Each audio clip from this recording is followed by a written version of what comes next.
What the fuck? Right there.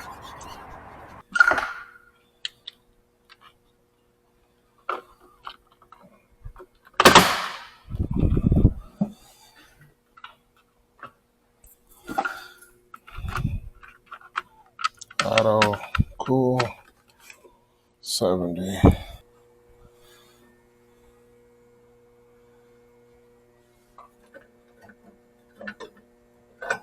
Looks to be no, I think there's usually a heartbeat there.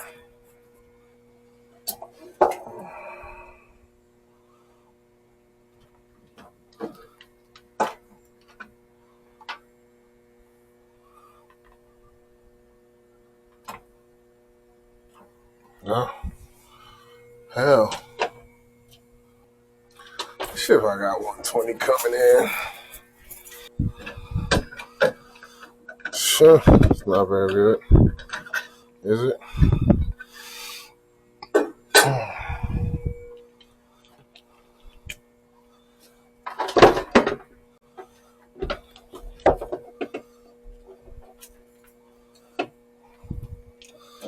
Oh, goodness. It's not very good, is it?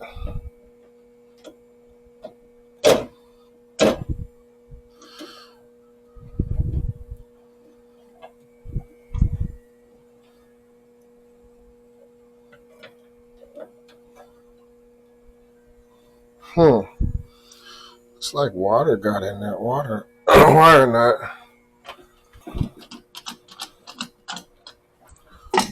Wonderful.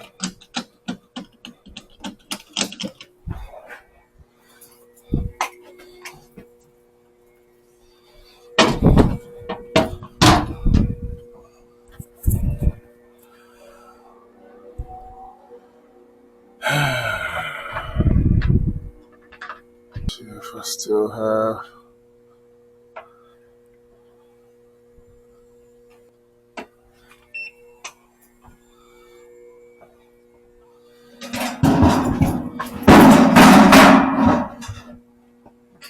There's water on the ground. That's odd.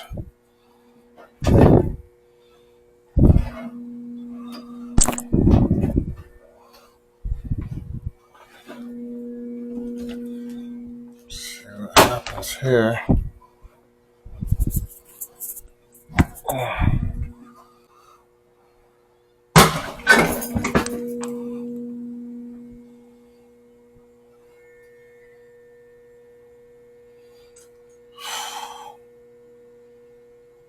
Okay.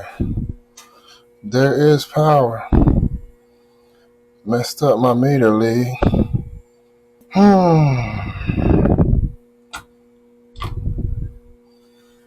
There's power.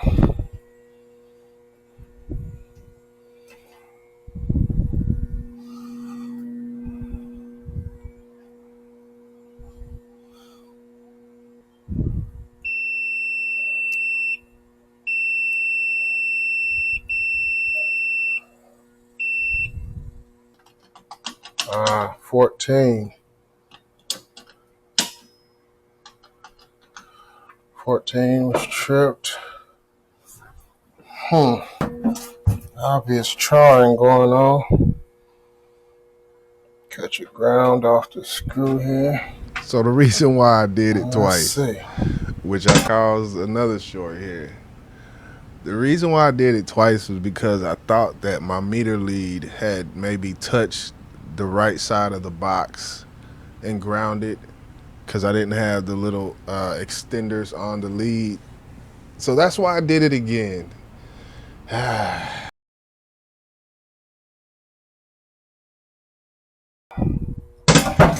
What the fuck?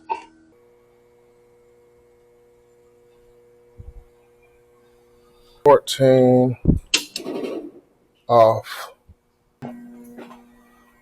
How the fuck can I? Alright, let me go get my touchless hot stick. Ay.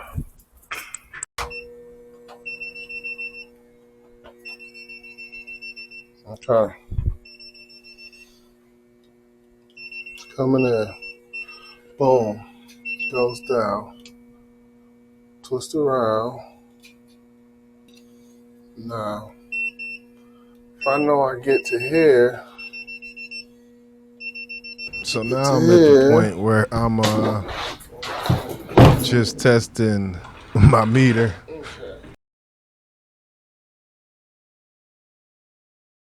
Okay. 120.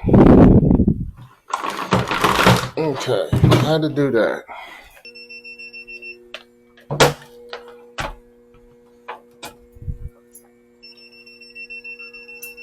I'm not touching that thing.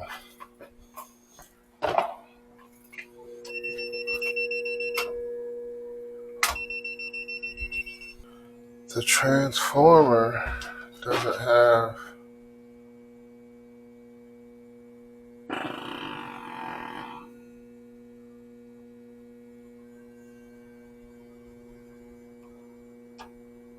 oh, see that switch? Okay. See that door switch right there? Huh. Interesting. Behind there is all burned up. Let's turn this off.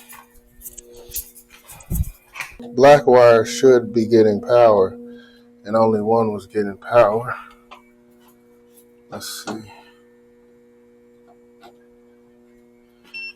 Now, what is going on? Let's Okay, do so this. editing Nate here. What was happening, which I had no clue at the time. As y'all see, I'm gonna show everything. But besides that, what happened was there's an interlock, or whatever you call it, switch. Basically, the panel switch for the cover. You take these furnace covers off, and as soon as you take them off, the system shuts down. There's a switch that 120 runs through. And behind that switch, the wire was completely burned. This switch was completely toast, to where the wire was touching the chassis or touching the unit. And earlier, from what I know for electrical practices, before I touch hot to common, a lot of the times I will touch hot to ground to make sure I have the hot to ground. And that's what I did. But my hot was also touching a 5/16 screw, and that screw was touching the chassis that the hot was touching. So I'm pretty sure 100% that that's probably why. Anybody in the comment sections, tell me what you think. But that's what I think was going on there. So I'm taking off the panel door switch.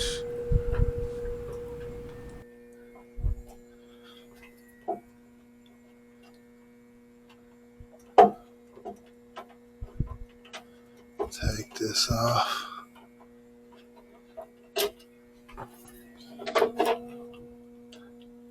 Aha. We found it. This is the problem. The thing was jumped out anyway. Okay.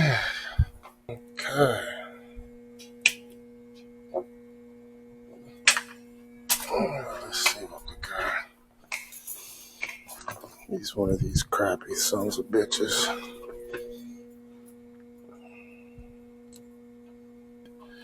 Already checked my fuse. Ay, ay, ay. Fuck is my thermostat?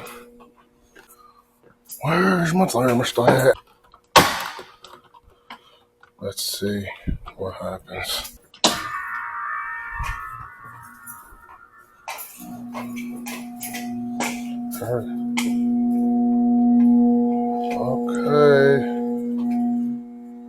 that's not good.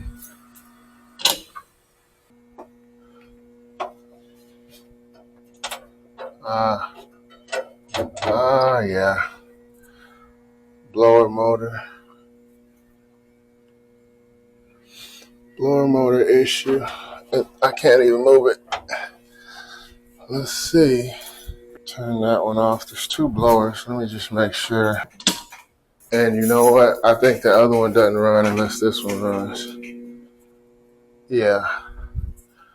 Hey, hey. The blower housing is full of water.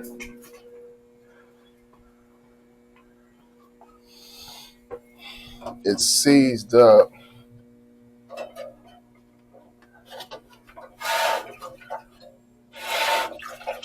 You hear that?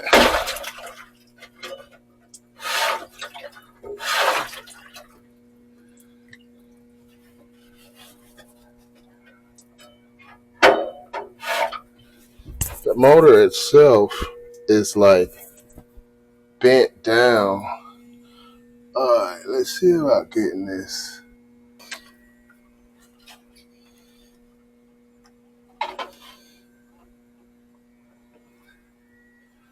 That's black, black, white, white. This.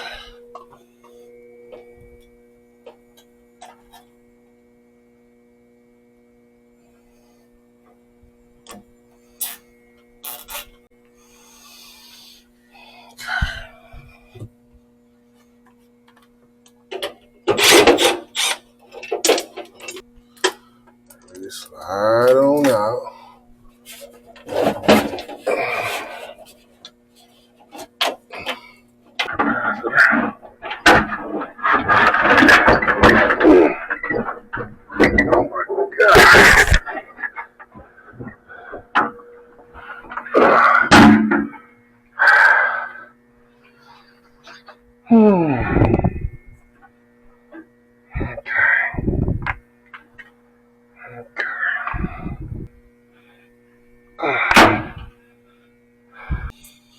Look at that. Whew. Got some issues going on here.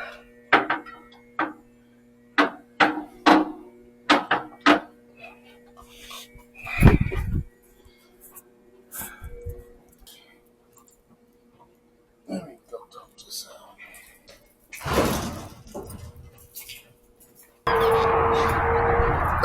Problem is this. One of the things fell off. No, two. He had two of these things come off.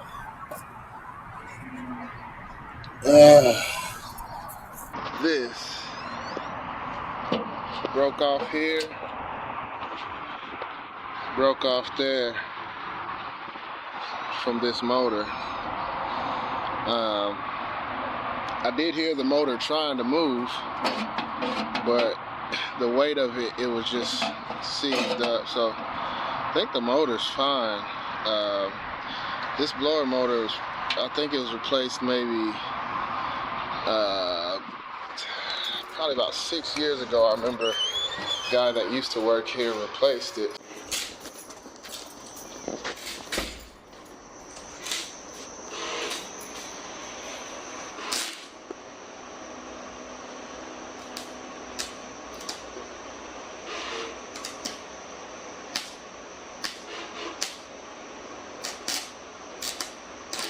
All right, so my guy got me back booming. There. And there. We'll see. It's Texas. That's gonna keep us running for now. Got, what, 75 kids in that area coming today. And won't run without this, so got it smooth, lined up, pretty good. Let's see what happens.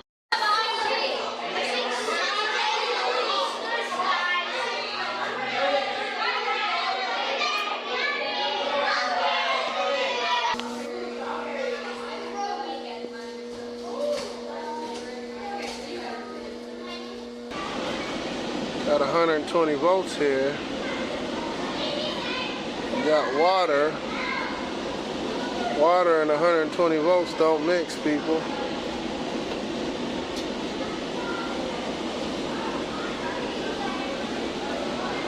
So, do everything that I can to keep that water out.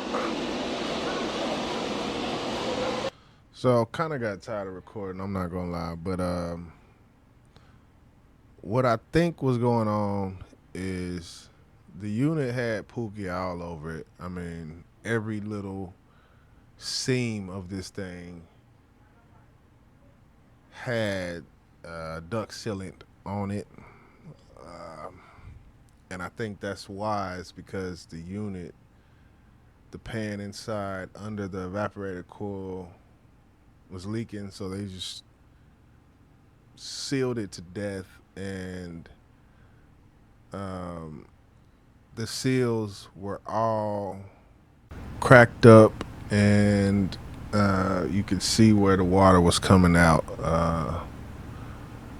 from the initial pan, where the pan or where the blower housing area and the old heat exchanger area is, where it connected to the section with the evaporator coil. So I also noticed that there was no P-trap on it, but it did have a vent.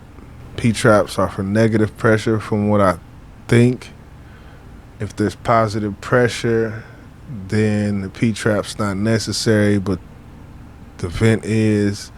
I'm going to look into this, some of that, because as far as vents, P-traps, condensation, I'm not fully versed in that. If anybody in the comment section wants to let me know. But the vent does, I mean, the airflow coming out of that vent is pushing out of the vent of the condensate drain.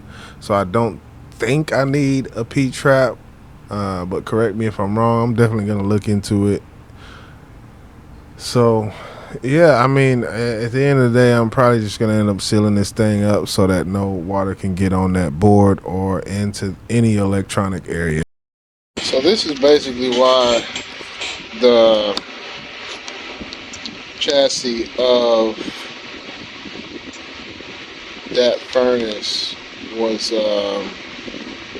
energized. One of these leads broke off and was touching the chassis. When I put my red lead on hot and my black lead on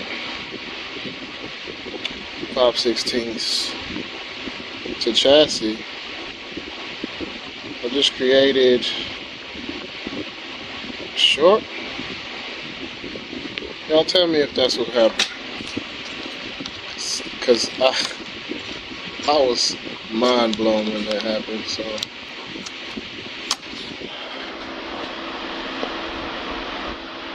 yeah, time to go. Yeah, so we got it welded up. Put this sucker in. Now,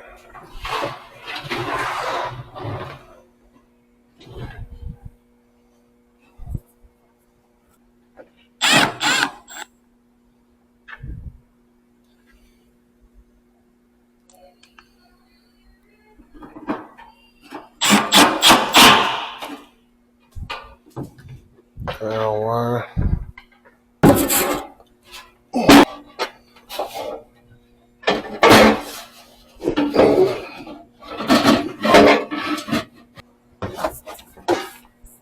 Okay.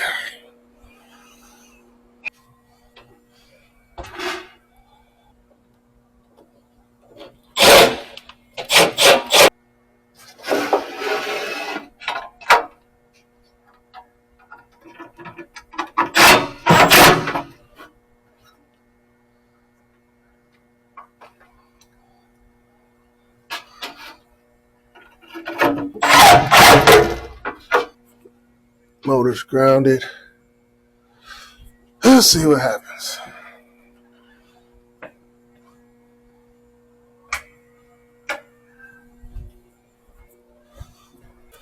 Number 14.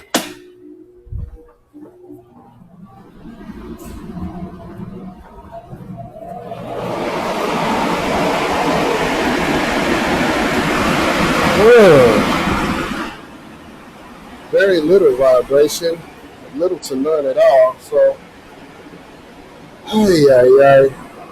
gonna go get me a new filter. For the time being,